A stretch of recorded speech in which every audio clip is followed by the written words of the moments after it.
Lesson number 7. Major Dhyan Chand.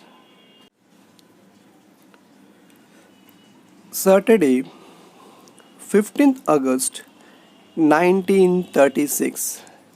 It was the day of the hockey finals during the Olympic events held in Berlin, Germany. Germany had defeated several teams to enter the finals against the Indian team. They were the hosts of the Olympics and they were sure of their victory. Perhaps that was the reason why their ruler, Hitler, had himself come to watch the match. All the day before, it had rained heavily. The entire field had become waterlogged. But 15th August, being the last day of the games, it was not possible to postpone the match any further. The Indian team was a little under pressure as they had lost to Germany in the practice match and they were not very comfortable with the wet ground. About 40,000 people had gathered in the hockey stadium to cheer Germany against India. The Maharaja of Baroda state, the Prince of Bhopal, and a few other Indians had also come to support the Indian team. The match started exactly at 11 a.m. The German team had adopted a novel strategy of using the Indian technique of short distance passes against the Indian team itself. They had resorted to a very aggressive play. The Indian team was offering an equally strong resistance. No team could make a goal during the first half hour. During the 32nd minute, Roop Singh scored the first goal, hitting the ball towards the goalpost from a difficult angle. In the second half of the match, the Indian team found a firm footing. The entire team played as one and made three more goals against Germany. Two of them were made by the captain of the Indian team, Dhyan Chand. However, the German players were also trying their level best to win. They too succeeded in making one goal. Now, only a few last minutes were left. Dhyan Chand had resolved to win the match at any cost without allowing Germany to make any more goals. His spiked shoes were making it difficult for him to run fast on the wet ground.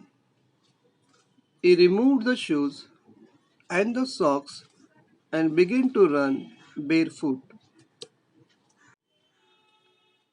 Using his amazing skill of dribbling and his near magical game, he began to send one pass after another to the players in the D, that is, in the defenders or opponent's area from where they could make goals. They too did not let the passes go waste. The Indian team scored three more goals. Dhyan Chand could have easily made the goals himself from his own position, but he never played a selfish game.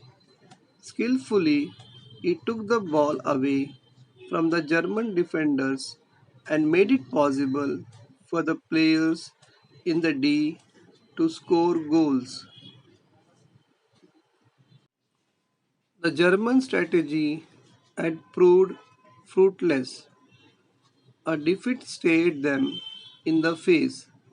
Some of the frustrated German players then resorted to a rough game. The German goalkeeper pounced on Dhyan Chand and hurt him, but Dhyan Chand was a true soldier. After a little first aid, he immediately returned to the field and held the spectators spellbound with his game. At last, he scored the last goal of the match just as the game drew to a close. The Indian team had won third time in a row. It was a hat trick. Indians were the third time winners of the Olympic gold medal. Although Hitler left the stadium before the match was over, he was impressed by Dhyan Chand's game. It is said that the German dictator had offered Dhyan Chand a higher salary and rank in the German army if he agreed to play on behalf of Germany.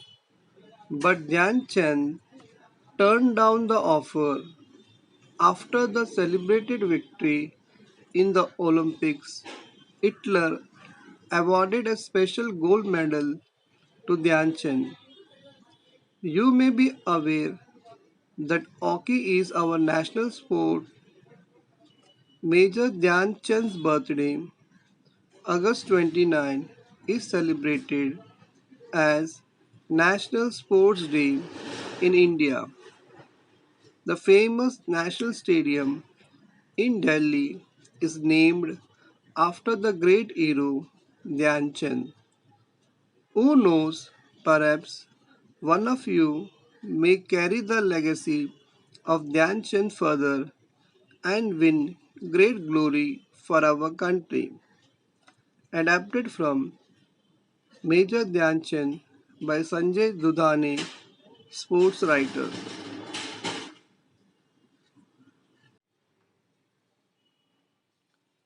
The lifeless hockey stick used to come alive in the hands of Dhyan Chand. When he dribbled, the ball just wouldn't leave his stick. Some people even stole his sticks and broke them open to see whether they contained a special glue or magnet. Dhyan Chand was even made to play with other ordinary sticks, but even then his play was as charismatic as ever. Dhyan Chand's real name was Dhyan Singh. He was a soldier in the Indian Army. He couldn't practice his game during the day because he used to be busy on his duty as a soldier. That is why he used to practice at night in moonlight. It is believed that his coach fondly began to call him Dhyan Chand, Chand meaning moon. The name stayed with him.